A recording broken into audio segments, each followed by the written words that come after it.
नमस्कार। क्या सच में गाड़ियां ग्रेविटी या गुरुत्वाकर्षण को चुनौती दे सकती हैं? ये तो बहुत ही बड़ा सवाल है। बिल्कुल।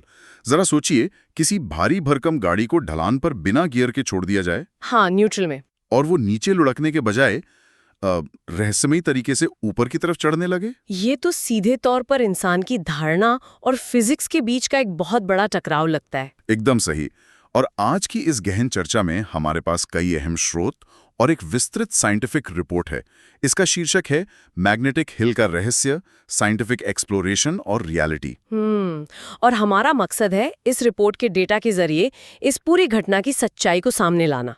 तो अगर हम लेह लद्दाख की उस खास ज्योग्राफिकल लोकेशन की बात करें तो वो समुद्र तल से काफी ऊंचाई पर है। हाँ, वो जगह लगभग 14,000 फीट की अत्यधिक ऊंचाई पर स्थित है। वहां हिमालय के विशाल पहाड़ों के बीच वो एक सुनसान सड़क है जिसे टूरिज्म मार्केटिंग में मैग्नेटिक हिल कहा जाता है। बिल्कुल। और वहाँ ये मिथक बहुत गहराई तक फैला है कि इस पहाड़ में बहुत शक्तिशाली मैग्नेटिक फोर्स है। मतलब दावों के मुताबिक तो वो आसमान से गुजरने वाले प्लेन्स के इंस्ट्रूमेंट्स तक को भटका सकता है या भारी गाड़ियों को अपनी तरफ खींच लेता है। लेकिन इस रिपोर्ट की सबसे दिलचस्प बात यह है कि ये घटना सिर्फ भारत तक सीमित नहीं है। अच्छा। हाँ, इसमें एक ग्लोबल कॉन्टेक्स्ट भी है। कनाडा का मैग्नेटिक हिल, स्कॉटलैंड का इलेक्ट्रिक ब्रे और अमेरिका में पाए जाने वाले ग्रेविटी हिल्स, ये सभी इसके बिल्कुल सटीक उदाहरण है। यानी इन सभी जगहों की जो भू आकृतिक बनावट है वो पूरी तरह से एक जैसी है। एकदम। और जब बात इन दावों को परखने के लिए वैज्ञानिक प्रमाणों की आती है तो नतीजे बिल्कुल पारदर्शी थे। मैंने रिपोर्ट के उस हिस्से को गहराई से देखा है जहां साइंटिस्ट ने काफी कड़े टेस्ट किए हैं। हाँ, जैसे स्पिरिट लेवल टेस्ट किया गया और जीपीएस अल्टीमीटर डेटा का भी इस्तेमाल हुआ। यहाँ तक कि ड्रोन 3D मैपिंग के जरिए उस पूरी सड़क का सर्वे किया गया। और निष्कर्ष बहुत चौंकाने वाला निकला। बिल्कुल।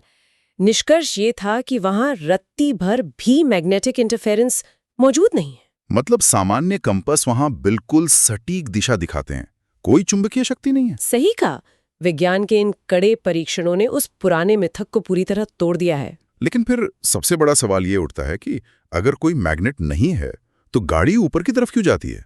इसका जवाब हमारी आंखों और दिमाग के तालमेल में होने वाली एक प्राकृतिक गड़बड़ी में छिपा है, जिसे विज्ञान में होराइजन रेफरेंस एरर कहा जाता है। यानी एक तरह का ऑप्टिकल इल्यूजन। 100%। इसे फोर्स्ड पर्सपेक्टिव भी कहते हैं। असल में आसपास का जो पूरा परिदृश्य है, पहाड़ और पेड़, वो एक खास एंगल पर झुके हुए हैं। और क्योंकि वहां असली होराइजन जो क्षितिज होता है वो ऊंचे पहाड़ों के पीछे छिप जाता है। हाँ, जब हमारे दिमाग को सीधा होने का कोई सही रेफरेंस पॉइंट नहीं मिलता तो मस्तिष्क विजुअल प्रोसेसिंग में भारी गलती कर बैठता है। तो इसका सीधा मतलब ये हुआ कि जो सड़क असल में नीचे की ओर जा रही है वो संदर्भ बिंदुओं के अभाव के कारण हमें ऊपर की ओर जाती हुई महसूस होती है। और गाड़ी तो न्यूटोनियन ग्रेविटी के नियम के हिसाब से प्राकृतिक रूप से नीचे ही लुढ़क रही है। बिल्कुल, वो ढलान पर नीचे ही जा रही होती है, बस हमें लगता है कि वो ऊपर चढ़ रही है। ये तो सटीक वैज्ञानिक उपकरण और आसानी से धोखा खा जाने वाली मानवाह के बीच का एक बहुत बड़ा अंतर है। एकदम सही। ये परसीव्ड स्लोप यानी दिखने वाली ढलान और एक्चुअल स्लोप का अंतर सच में हैरान करने वाला है। और पर्यावरण के फैक्टर्स भी इसमें जुड़ जाते हैं। लेह का साफ आसमान और कम ऑक्सीजन। हाँ, 14,000 फीट पर हवा में कम ऑक्सीजन होने के कारण हमारे दिमाग की प्रोसेसिंग स्पीड थोड़ी धीमी पड़ जाती है, जिससे ये इल्यूजन और भी गहरा हो जाता है। बिल्कुल। लेकिन यहाँ शोधकर्ताओं ने टूरिज्म और सड़क सुरक्षा की एक बहुत महत्वपूर्ण चेतावनी भी दी है। हाँ, टूरिस्ट अक्सर रोमांच के लिए गाड़ी को ढलान पे न्यूट्रल में छोड़ देते हैं, जो कि खतरनाक हो सकता है। वाहन पर पूरा नियंत्रण रखना चाहिए। ढलान पर अचानक ब्रेक छोड़ने से भयंकर एक्सीडेंट हो सकता है। इसलिए ये साइंटिफिक एक्सपेरिमेंट हमेशा सुरक्षित और नियंत्रित परिस्थितियों में ही किया जाना चाहिए। तो आज की इस डीप डाइव और इन सभी साइंटिफिक डेटा का निष्कर्ष बहुत ही साफ और दमदार है। बिल्कुल। Not magnetism, not mystery. It's optical illusion plus gravity.